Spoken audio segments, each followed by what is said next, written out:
Couleurs vives, au teint à l'idingo, formes dégradées, tissé et noué à la main. Le textile adiri est un emblématique de la culture yoruba au Nigeria, qui subit depuis quelque temps la contrefaçon chinoise.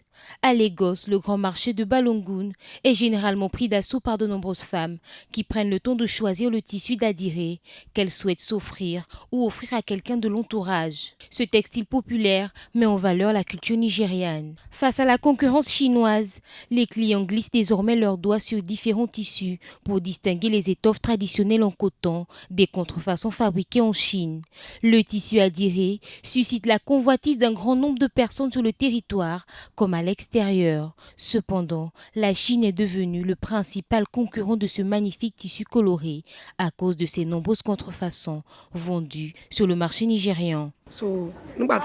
Les Chinois ont simplement volé ce que nous avons créé nous-mêmes et l'utilisent. Ils n'y s'y attachent pas à la même valeur que nous.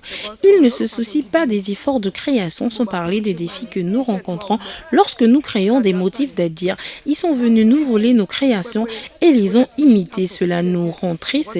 En plus de la concurrence chinoise, les vendeurs déplorent également la crise économique qui secoue le pays, avec pour conséquence directe la précarité visible chez les populations qui peinent à s'offrir désormais les tissus traditionnels. Cette crise est l'une des pires depuis des années au Nigeria.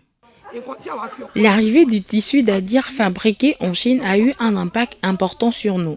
La demande a diminué parce que les gens pensent qu'il s'agissait du produit de qualité, ce qui a ralenti nos ventes à l'époque. La présidence nigériane a annoncé en mars dernier l'attribution de 200 magasins à 400 commerçants à des tarifs réduits dans le grand marché d'Adiré, dans le but de venir en aide à l'industrie du textile.